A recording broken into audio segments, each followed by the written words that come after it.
വഴുതനയിൽ അടുത്ത കാലത്തായിട്ട് കാണുന്ന ഒരു രോഗമാണ് കേട്ടോ. കായച്ചീയൽ എന്നാണ് ഇതിൻ്റെ പേര്. ഇതൊരു ഫംഗസ് ഉണ്ടാക്കുന്ന രോഗമാണ്. ഫോമോപ്സിസ് വെക്സൻസ് എന്നാണ് ആ ഫംഗസിൻ്റെ പേര്. ഇലകളിലൊക്കെ തന്നെ തവിട്ട് നിറത്തിലുള്ള പുള്ളിക്കുത്തുകളാണ് ആദ്യം ഉണ്ടാവുക. അത് കഴിഞ്ഞതിന് ശേഷം കായകളിൽ മധ്യഭാഗം കുഴിഞ്ഞ് കറുത്ത പാടുണ്ടാവും. പിന്നെ അത് അഴുകി ഉണങ്ങി അങ്ങ് പോവും. അതിന് ആദ്യം തന്നെ നമ്മൾ വേണ്ടുന്നത് എന്താണെന്നറിയോ? രോഗം വന്ന കായ നമ്മളെ സ്ഥലത്ത് കണ്ടു കഴിഞ്ഞാൽ അത് അങ്ങനെ തന്നെ പറിച്ചെടുത്ത് നശിപ്പിച്ച് കളയുക.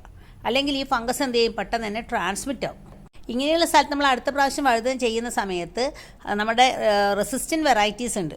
ഹരിത, പന്ത് സമ്രാട്ട്, പൂസ ഭൈരവ്, ഇവരൊക്കെ തന്നെ നമ്മൾ കൃഷി ചെയ്യുന്നതാണ് ഏറ്റവും നല്ലത്. 1 സ്പൂൺ വഴുതന വിത്ത് 2 സ്പൂൺ സൂഡോമോണാസ് ഒരു 10 തുള്ളി പുളിച്ച കഞ്ഞിവെള്ളമായിട്ട് മിക്സ് ചെയ്തിട്ട് അരമണിക്കൂർ വെച്ചതിന് ശേഷം പാകി കൊടുത്തു കഴിഞ്ഞാൽ ഈ ഡിസീസ് നമുക്ക് കുറക്കാൻ പറ്റും. 20 ഗ്രാം സൂഡോമോണാസ് 1 ലിറ്റർ വെള്ളത്തിൽ കലക്കി സ്പ്രേ ചെയ്യുന്നത് നല്ലതാണ്. ട്രൈക്കോഡർമ എൻറിച്ച്ഡ് ആയിട്ടുള്ള ജൈവവളം ചേർത്ത്